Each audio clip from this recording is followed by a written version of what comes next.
And join us for this next hour and have some fun. We've got a great guest on today. It's going to be all about the mind, body, and wellness vibes with Mark Reinisch. He's the author of The Wellness Ethic, How to Thrive in an Unpredictable World, and it is definitely unpredictable. Of course, presented by City Lifestyle Magazines, Clayton, Chesterfield, and St. Charles County. We mail them every single month to over 45,000 homes, along with 3,000 businesses. It's a luxury lifestyle magazine that tells the stories of the people, places, and things all around us in our cities and communities, and sometimes around the world. If it's maybe a great destination, or maybe it's someone from here that's doing something really great in another part of the country or world, we want to be able to shine a spotlight on them. If you're interested in partnering or being a part of our magazines or our show here, the In Your City Show, you can find us on Instagram and Facebook at In Your City Show. You can also go to inyourcityshow.com. Email us, let us know what you have on your mind. If there's a story that you want to tell, or maybe there's a business that you want to elevate with impact with our magazines or our show, we'd love to talk more with you about that. So you had a pretty exciting morning yesterday, and got to meet someone really cool. Tell us a little bit about that, Gordon. It was Joe Gibbs. He was in town for a men's breakfast. And Joe Gibbs is who? Joe Gibbs is the 3-time Super Bowl winning coach of the Washington Redskins. The Washington or Washington? Washington Redskins. And he now is a 5-time NASCAR champion because he owns a NASCAR team as well. Oh my gosh. Now it's not the Washington Redskins anymore, right? Didn't they have to change their name? Or they changed it to the Commanders. I don't like that. Well, doesn't you feel might right. get your wish because our sitting president is wanting them to change their name back to the Washington Redskins. How do they feel about it? The same way with the Cleveland, oh my gosh, what are they called? I can't even remember what they're called. Cleveland Indians had to change their name too. So I don't understand how that is. And maybe, I mean, I'm not Indian, Italian, but I don't know why that's offensive to me. Indians representing a fabulous football team is pretty incredible. Well, Indians is the Cleveland Indians baseball team. Or the Redskin. Well, that's an Indian. Redskin. That's a type of an Indian. Redskins could probably be looked at like if you were to say a derogatory term like the Mexican wetbacks, something like that. But we don't have that name. That's not right. used, and that would be wrong. That's like the Chicago Bears. Are the Bears offended that they're a football team? Yeah, but it's more of an ethnic thing, so I guess. But the Indians I really don't get, because an Indian is an Indian, right? It's like it's not That's not a derogatory. That's just a nationality. And what they're saying is, to me, a football team is strong and dedicated and Jemima off the pancakes. When in reality, she embraced, became very wealthy. And she embraced that. Yeah. So. And that it's kind of like, to me, it's like she was like a grandma figure, plump and just in the kitchen, just like a grandma would be. But I guess, you don't really understand exactly. But to me, Indians are strong. The Washington Redskins or the Cleveland Indians. They're strong. They're dedicated. To me, that's a compliment. But what do I know? So anyway, so he came to Joe Gibbs came in town to St. Charles. Had 1,000 men there, and he has a book out called Game Plan for Life. And what he's done is he's taken like 8 or 9 professional men who excel in 9 different categories. One is about finances. One is about love lives. It's all about different things in life, but it's all based around the Bible. And using God's word as your game plan for life. And that's what he did. One thing I didn't know is that both of his sons died at the age of 49. Wow. How? Yeah. I don't know exactly how. I didn't get into that. But yeah, Two sons? Is two that all he sons. had was two sons? Were they football players? Do you know anything about them? They helped him with the NASCAR team. But yeah, I don't Is it know. in the book? Yeah, but I haven't had a chance to read it. I just got Yeah. it yesterday.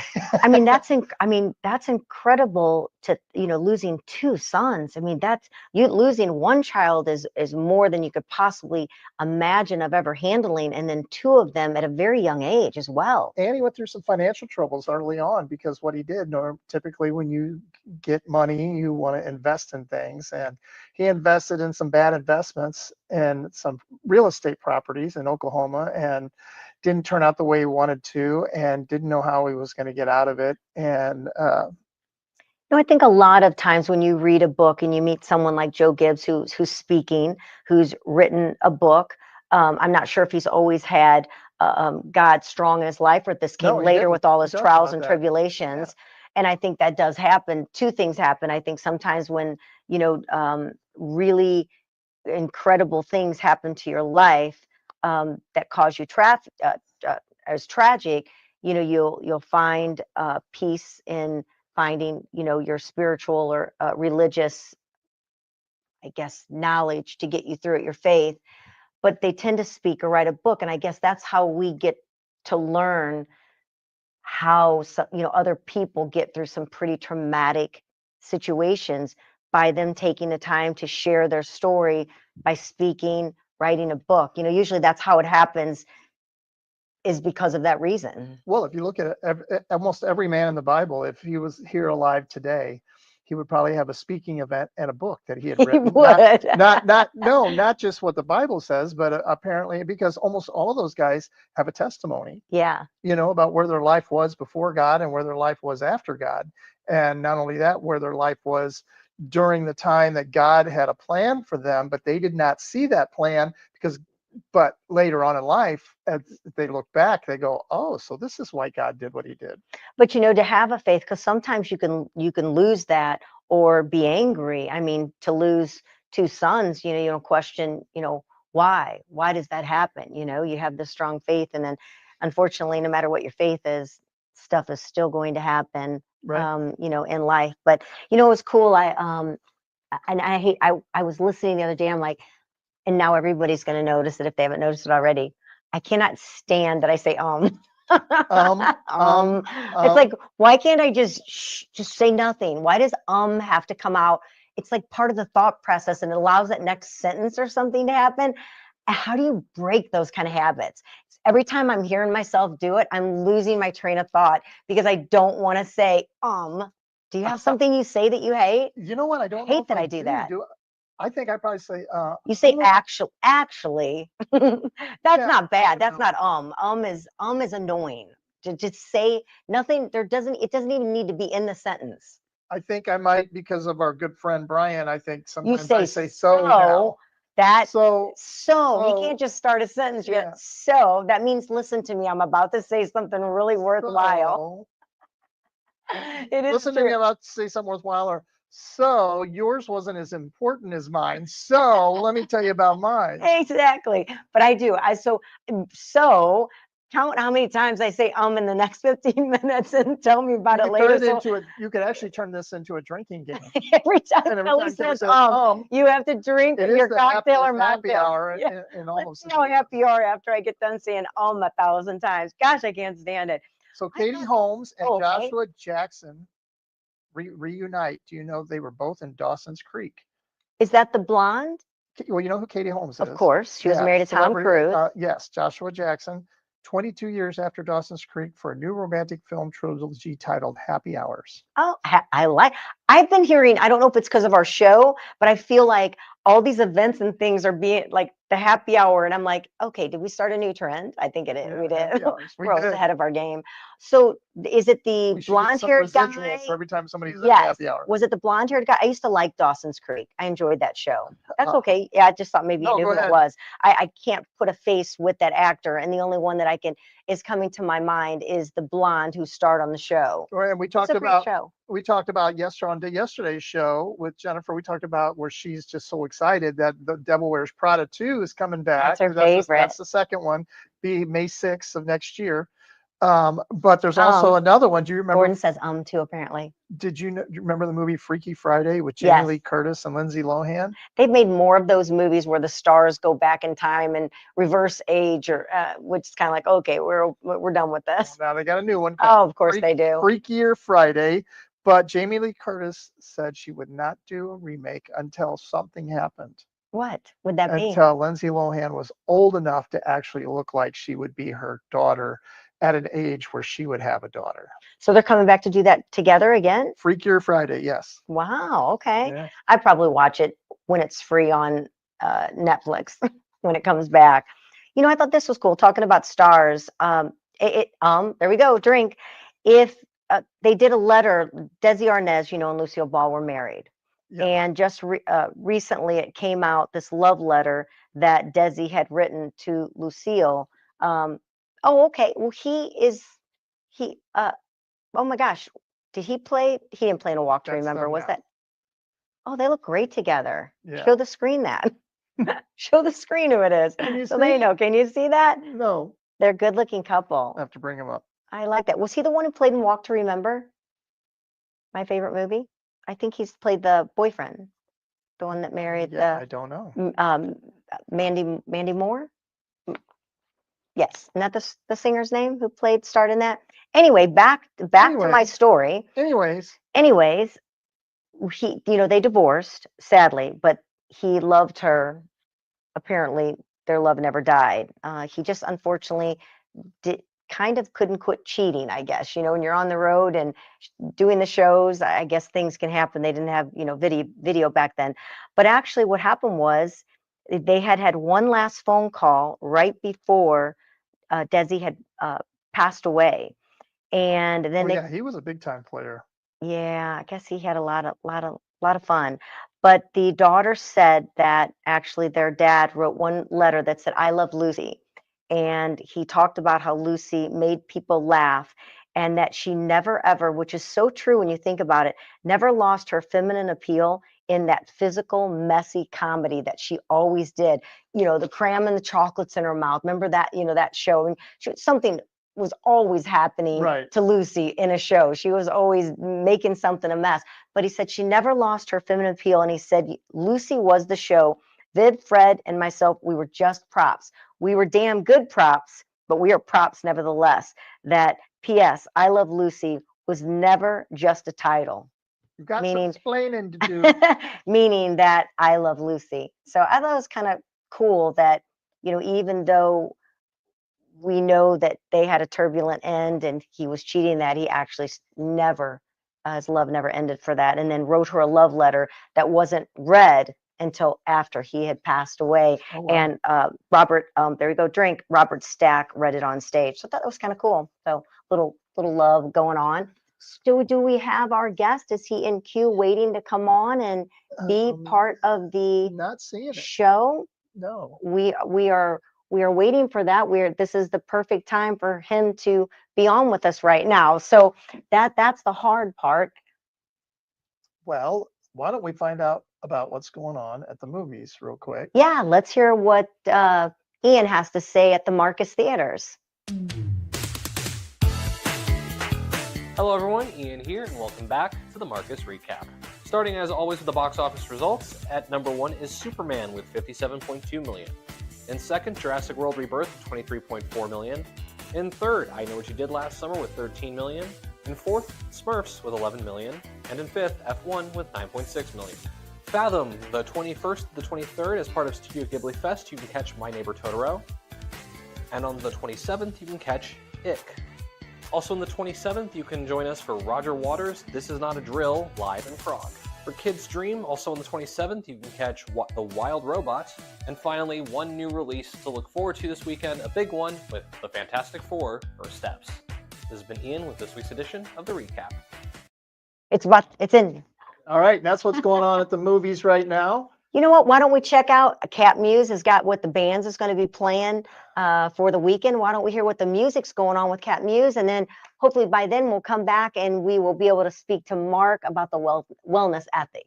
Thanks, Kelly and Gordon. Here's what's going on in music. Friday, kick off your weekend right with Happy Hand Grenades at Rebar. Right next door, Self-Inflicted at Salvatore's, St. Charles. Kevin Wayne Gruen debuts at Woods Ford Golf Club. And Toxic Johnny will be at Charlotte Pub, where all the best musicians play and the music matters. Smoke and Fogey will be at Old London. The Fry Project will be at Reds and Imperial. Captain Ed and the Catamarans will be at the Mill in Granite City. And 10 Times Zero will be at St. Charles Music House. Soulard Island Dudes will be at Grant's Farm. And the Steve Ewing Band will be at Broadway Oyster Bar.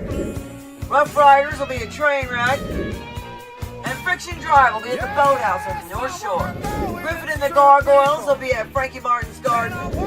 And Justice is served at KT Saloon. And it's Speakeasy Friday with Miss Jubilee at Das Bevo. Saturday, Mayday Rocks at Nancy's Night Shift. And Cherry Bomb debuts at Four Brothers Mead in Festus. Bad Karma will be at St. Charles Music House. Billy Pink will be under the stars at St. Ferdinand Park. I hope to see you there. And Draw will be at St. Charles County Fair. After midnight will be at Tuners. And Toxic Johnny will be at the Hog Pit in Grafton. Sweet Tea and the Shower Beers will be at Sky Music Lounge. 5-Star Roscoe Light will be at the Sawmill Barbecue Pub and Grill. Big Mike's Blues Party featuring Andrew Duncan at the Hideout. And St. Louis Sweetheart, Miss Jen Norman will be at the Garden Cafe. Hallenbach will be at Dog Perry Tavern. And in Bridgeville will be at the Pump House. 40 miles to Vegas will be at Rebar. Plastic Kings will be at Longshots Tiki Bar. Platinum Rock Legends will be at Frankie Martin's Garden. And 0 to 90 will be at Brewski's in O'Fallon. Decades Apart will be at Parrots. Celebrating 2 birthdays, Jerry and James. Happy birthday, guys. And Tupper Flinching will be at the Firehouse Bar and Grill. And Sounds of Summer, Magic Man, the tribute to Heart, will be at Chesterfield Amphitheater. Sunday Fun Day. Close Quarters will be at KT Saloon. Hallenbach will be at BS Bar and Grill for the bike night. Matt Garvey will be at St. Charles Music House. And Smoke and Fogey will be at Dog Perry Tavern. And 2 Pedros will be at Copper Fire. Kevin Wayne Gruen will be at La Chance Winery.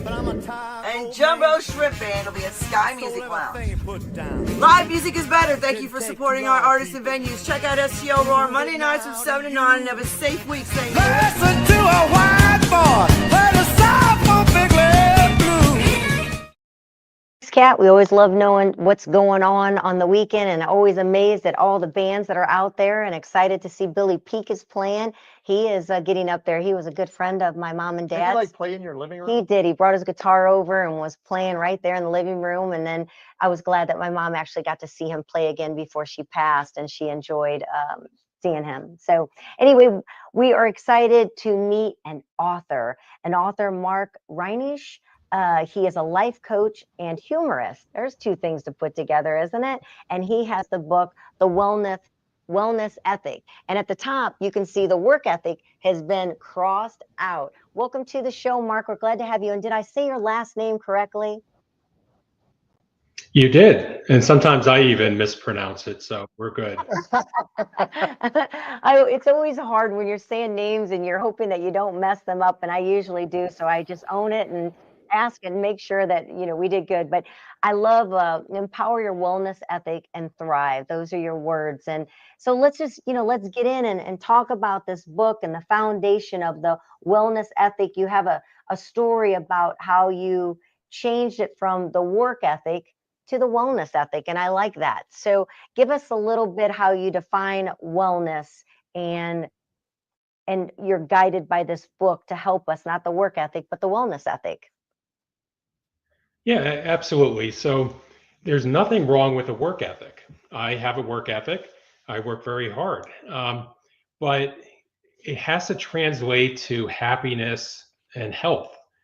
And what's happening far too often in today's society is that the term work ethic has been hijacked in a way. So companies will want more and more productivity, it becomes a badge of honor. Sometimes if you even sleep in the office, as crazy as that may sound, or work throughout the weekends. And the reality of what's happening is people are feeling burnt out. There was a recent Mercer study that showed that 82% of people are on the verge of being burnt out. That's a crisis. And that's because of the overwork, financial stress, struggle in their personal life, trying to make ends meet, all the disruption going on in the world, job insecurity, and you can just add it up. But there is a better way, and you can thrive even with all the chaos and the challenges in life. And that's what I propose in the wellness ethic. And the wellness ethic is where you work hard for your well-being, and that can include your profession, absolutely. Find more meaning and joy in your work. It's your personal life. It's certainly building a healthy mind, body, and spirit. It's having loving relationships, trying to find that balance in your life. And it's never perfect, but that's the essence of the wellness ethic, moving forward in that direction. And it is hard. It truly is hard to find that balance at times and not allow yourself to get burnt out and to keep enjoying day to day what you're doing. So right. And it is so unpredictable every day. And with news being 24/7, we're always hit with something that affects us or affects someone around us that ends up affecting us. It's kind of like that ripple effect, everything that's happening. And also too, it's like when I realize with myself, if one of those mind, body, or spirit is off kilter, even just one of them, it's like everything's off kilter. You know what I mean? It only takes one of those things to not be right for me, and then I'm just a mess for that day. Yeah, absolutely. And that's why one of the first things I recommend is to focus on building a good mind, body, and spirit foundation. Work on developing healthy habits in all three. And it doesn't have to be overwhelming. You don't have to do it all overnight. And again, it's never going to be perfect. But if you say, take something like you want to strive for healthier living, well, exercise each day. Start small. Walk for 10 minutes. Get in that routine each day. Build up to 30 minutes a day of brisk walking. And the science shows that that's going to do wonders for your health. Once you have that healthy routine, then maybe you start focusing on healthy eating. Focus on nutrient-dense foods. You don't necessarily have to count calories or go on a specialized diet unless you have those health needs. You can keep it simple and just make the right choices and build positive habits step by step, and it can be very transformational for your life. Yeah. You talk about the North Star of love. You say the love is the wellness ethnic, the ethnic's North Star. How do you help people tap into that daily, especially when things do feel so out of control? Tell us a little bit about that North Star. Yeah. I believe the meaning of life is to feel and share love. And that can be an enormously powerful concept. So if you take every single aspect of your life and put it through the lens of love, and it can start with loving yourself. And that may seem like an obvious thing, but we all can struggle with that. We can beat ourselves up over a Oh, yeah. mistake or a breakup in a relationship. There's dozens of ways each day that you could focus on that you'll end up liking yourself less if you allowed it. But if you shift that frame and understand that you're always worthy of love, we're never perfect, everyone makes mistakes, and you do things intentionally to bring more love into your life, you could start by developing a habit of doing something kind for yourself every day. For me, it's brewing a big pot of tea. I love it, and it brings joy to my life. Something very simple. It's a daily ritual. If you are in a relationship, how can you better connect with that person and feel and share more love? You can do special things for that person randomly when they're not expecting it. In your daily interactions, you could have your conversations be more positive by being very intentional. And I'll show you how in the book. The point is, every single thing you do, if you put it through the lens of love at work, at home, your personal life, it becomes habit forming. It starts to shift your mindset. And that's a easy way to bring more love into your life. Sure. What got you to write this book? What was it that said, I need to write this book?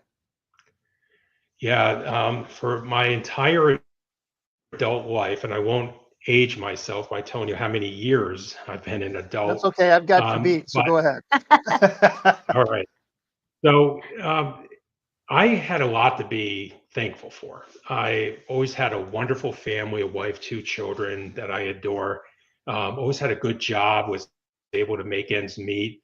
I had some very interesting side hustles, like I wrote a dozen comedic screenplays. I launched a social media platform and ended up selling it, which was a nice little event. So a lot to be grateful for, but I wasn't feeling it every day. I always had these aspirations that were falling short. I envisioned this perfect life, being going about each day like a Buddhist monk, just total serenity, accomplishing these great achievements that people would write about, always falling short. And I knew that's not the way to live, but every year I tried to change it and it just wasn't sticking. So around 6 years ago, I had this epiphany. I've always wanted to write a book. Why not write a book about wellness and unlock the secrets, simplify it so I could apply the lessons to my own life? And I thought, if I can eclipse the blinding daylight between inspired living and my own life, my actual existence, I could help others do the same. That got me excited. And then when I thought, when I finish this book and I get it published, even if I sold 100 copies, that's not the outcome I'm looking for. I'm looking to transform my life, have a positive influence on others, and very importantly, leave a legacy for my children. So long after I'm gone, they'll have this book that they can tap into for all the wisdom I've accumulated in my life, in my voice. And once I thought about it in those terms, it was something I absolutely had to do. And it's been just a terrific experience. Oh, I'm sure it is. There's an area in your book because you have I guess a 5 whys exercise that you offer. Yeah. In the book, but then you also talk about there's a time to use it and a time maybe it won't. Like, for instance, if a saber-toothed tiger is about to attack you, you don't have time to go through the 5 whys. So what's the difference of using something in a situation that is we're going to look at the book, that it needs quick decision, and then using the 5 whys or an exercise and another decision? I mean, life can be complicated, right? Where do we get the wellness to do it correctly? Yeah, and what I was doing there is, having some fun with the writing. And so I mean, you do quite often as well. Yeah, thank you. And so the 5 whys for the audience is a technique that actually originated in Japan with Toyota, where they would have their engineers look at a problem. It could be a production of a car, and ask, why is that happening? The defect. And then they'd come up with an idea, but no, the problem actually goes deeper. So they'd ask why again, and then keep on asking why until it revealed the truth of the situation. So an example that I use in the book, if my computer breaks down, I can get upset very quickly. It's a disruption in my day. I'm going to struggle with the technology and I get all stressed out. And then I think, well, why do I do that? Well, the computer broke down. Okay, yeah, and you got upset. Well, why did you get upset? So let me probe deeper, and I keep on asking why.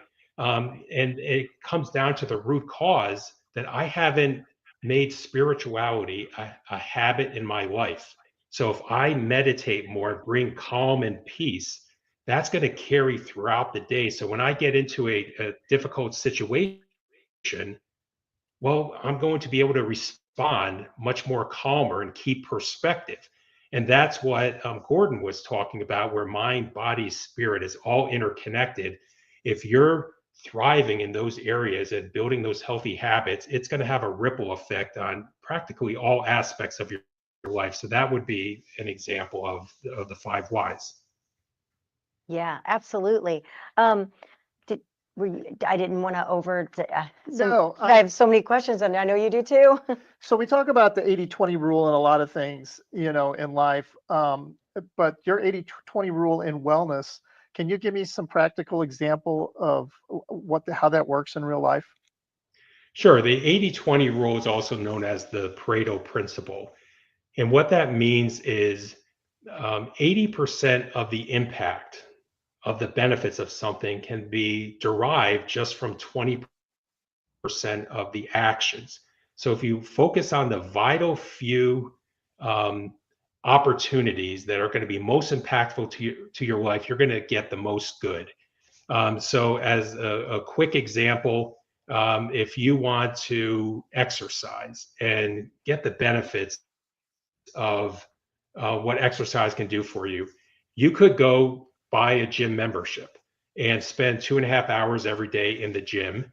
Then you could come home, go for a walk, and lift more weights. You could go to the extreme. And in some cases, you may want to do that. There may be health reasons. You may be trying for optimal performance. You may be a bodybuilder. So there could be valid reasons to do that, or you may just love to do it. But for the average person, you don't have to do that to get the benefits of exercise. So you could simply, as I mentioned before, establish a routine of 30 minutes of brisk walking. Do that 5 days a week. And I talked with a fitness trainer as I was writing the book to get his perspective. And he said, Mark, that's really all you have to do. And then on top of that, the science shows you that if you do strength training each week, that's going to improve your mortality significantly. But you don't have to do it every day. Do it 2 or 3 times a week. A simple 20-minute routine. You don't have to buy expensive exercise equipment. I use simple barbells and a kettlebell, and I have a nice 20-minute routine that I do 3 times a week. Then mix in a little bit of mobility exercising. Maybe when you wake up, stretch for 5 or 10 minutes each day. That simple routine, once you start doing it, it's habit. You're on autopilot. You don't even have to think about it. And if you don't do it for a day or two, you just don't feel right. You got to get back into it, and you're driven to do that. And that's when you keep it simple and just do the basics, but you make them into a habit. Again, it truly can be transformational. And that's what I really talk about in the wellness ethic. I try to make wellness accessible and very actionable. Yeah, which is important. They say your style is praised for fast-paced, packed with humor, and you do have some stories in there. You're not afraid to talk about yourself in situations, which is great. And before we have to wrap the interview up, you say stupid things happen, and you've given us some advice and some tips and things to be able to put action into our own life. Is there a favorite story that has actually changed someone's life after embracing the wellness ethic book? Well, there's a lot of personal stories in the book. Probably a third of the book is storytelling, because I wanted to show what good and not so good looks like, to make the Right. concept bring to life. So as an example, there was this senior executive that I knew from years ago, and I had reached out and said, "Hey, will you buy the book and take a look at it? Let me know what you think." And she read it, and she had just been either laid off or left her company because it was a very toxic work environment. And she sent me a message with a picture of the book open, and she said, when I started reading this book, I didn't know that I needed to read this book in this very moment, because it is helping me sort through this very challenging time, helping me to develop a healthy perspective because she was realizing that really the two only things that you control in life is your mindset and how you respond to life. And she said this was inspiring her to be empowered and move forward beyond this situation. And that just gives me goosebumps thinking about that. It could have had that positive impact on a person's life. And I've heard that from several people, that have read the book. So very encouraged. Yeah, absolutely. Did you have something that you Yeah, I wanted to love, well, I've been going through the book and there's so many things that stick out to me. And I just love the fact that you have a choice. Do you want to be positive or negative person? And we do have choices, and sometimes we don't make those choices properly, and it takes just as much effort to be a positive person as it does to be a negative person. It's the same amount of effort. It's just, but we choose to always, so many of us, I would say, I don't know, you probably have a better percentage than I do, but so many of us choose to take that negative route over the positive route for some reason. And I just found that interesting. It was something that really just popped out to me in the book. And the art of responding, that was another thing. It's like some of us don't respond too well. No. And can we come back and talk about this then? Yeah. So Mark, can you hang on a minute while we got to take it to a commercial break to pay the bills here at the KLIS station?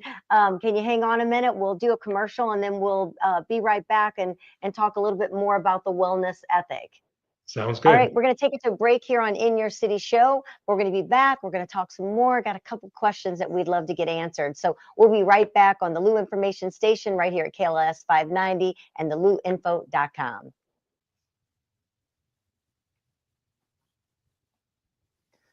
Kelly, we were talking to Jennifer yesterday, and we were talking all about style and the things in her closet and how expensive some of the clothes are. I want to see her closet. But it's got to be amazing. Even though your clothes are stylish, maybe your closet's not stylish. It's not matching the style that you got hanging up in there. That's true. St. Louis Closet Company has you covered, from custom closets and pantries to home, office, and mudrooms. We even talked about garages. We talked about all kinds of things and great solutions that they got to fit your life and your space. They're locally owned and operated right here in Maplewood. Every system is made in-house with premium materials and expert craftsmanship. That's what I love. Right here, made in St. Louis, made in America. We want you to visit stlouisclosetco.com. I always mess that up. I want to say St. Louis Closet Company, but it's stlouisclosetco.com to schedule your free consultation today.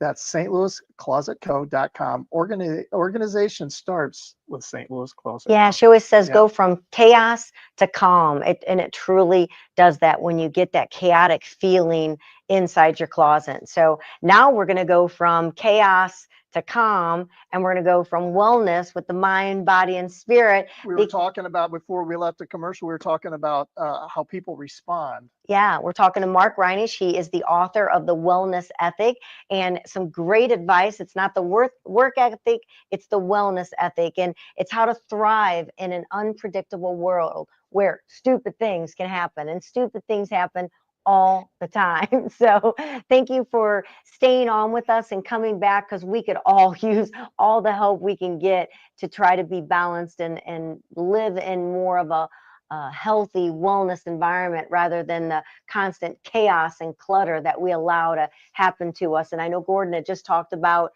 before we had went to break, about how people respond and how we're how important that is. As it's kind of like a technique, and it's an art form to be able to respond properly. True, because when you respond wrong, as we all know too well how it can end up turning out. So help us out here a little bit, Mark. Yeah, absolutely. So in the book, I have a very simple model called the accept, frame, respond model. So any situation in your life, especially when they're the challenging situations, the first step is to accept reality of what has happened. Don't be in denial. Don't procrastinate. Understand that good and bad things happen to everyone. No one's immune from it. That's the nature of life. Change is constant. So you're going to have your fair share of challenging things. Accept it. And then once you accept that, then you go to the next step of framing it. So how do you want to view it? Now, you could be very negative. You could lash out at life. You could blame others. It's not going to help you. It's not going to make you happier. Or you can have a positive, life affirming, reality based framing to put what happened in perspective. And then once you do that, you choose your response. And that's one of the most empowering concepts in life, that no matter what has happened, you are always empowered to choose your response to move your life forward in the best way that you can, even though it'll never be perfect, but you do have that empowerment to move forward rather than to stagnate or to give up. So to give you a quick example that I write about in the book, during the Great Recession in 2009, I worked for Bank of America, and we got hit hard. Our stock dropped from like $60 a share to under $5 a share. And I always thought I was immune from a layoff. I always worked hard, rated exceeds, was respected. But as I saw layer after layer above me, respected leaders getting laid off, I had a feeling I'm going to be impacted. And I ended up losing my job. Now, I had a young family, 2 daughters, my wife. I had a house, a mortgage. The housing market had plummeted. The job market was dismal.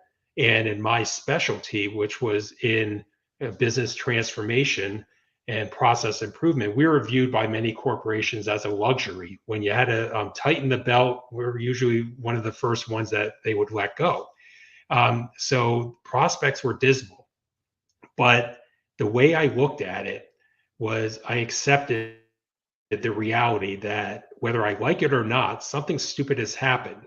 I've been laid off, and I've got a family to provide for, and I've got to pick myself up. So I framed it as actually a gift, that this has given me a wonderful opportunity to reinvent myself. I found working in the financial services sector as unfulfilling. Some people love it, and that's wonderful. It wasn't my calling. But this, and I probably wouldn't have left because I wouldn't have wanted to take a financial hit. But by being laid off, it actually ended up being a blessing. I had no choice but to reinvent myself. So I framed it as actually a positive event, and I knew that one way or another, I am going to recover from this. It may take longer than I like, but it's going to happen.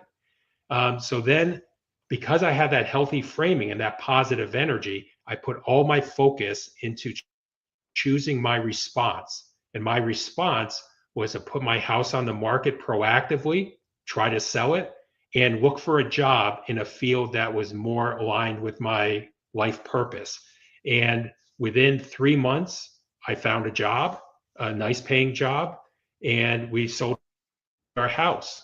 And I actually was getting double pay because I still had severance left over as I started my new job. It ended up being a very big win for me.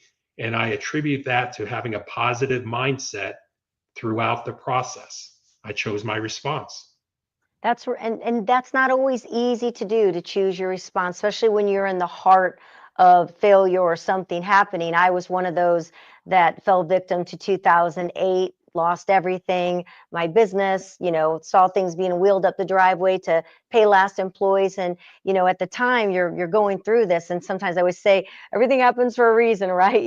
But sometimes it's hard to put you in that frame. It's really a practice that you have to have so that it doesn't stick with you, that you can know that there's a better opportunity if you can actually do what you said, frame that, be able to see and take that advantage of that. So I guess it's a practice that you have to continue to have when you want to weather the storm and find your way out of it. So I'm sure reading your book will definitely help us to put some practices into our life when stupid things happen that, really take over the moment. We really appreciate you, Mark, coming in or virtually with us here and sharing your book, sharing some of the knowledge that's within it that we can use at home to help keep our life a little bit more balanced and in tune, and be able to have those 3 areas, mind, body, and spirit, thriving, in an unpredictable world. So thank you so much. I'm sure one question real quick. We got like 10 seconds. Answer me in 10 seconds. If you could wellness coach any famous person, dead or alive, who would it be? Elon Musk. I, Elon I Musk. could- That'd be a sensational one. And when you get to do it, Mark, we want to see. We want to watch the video when that happens. no, I'll bring him on this show, and we can have a live coaching session. Even go. better. Perfect. Well, thank you so much, Mark. We really appreciate you spending time with us here on the In Your City show. We look forward to more and reading your next book that comes out as well. So thank you for joining us. And for those tuning in and listening, get your hands on the book, The Wellness Wellness Ethic. Ethic. It will change your life and allow you to frame those moments that are difficult. So until our next show, we appreciate you tuning into the Lou Information Station right here at KLIS 590 and the In Your City show. Be sure to subscribe. Stay tuned. There's always great guests and more fun to have here on the show. Until our next show.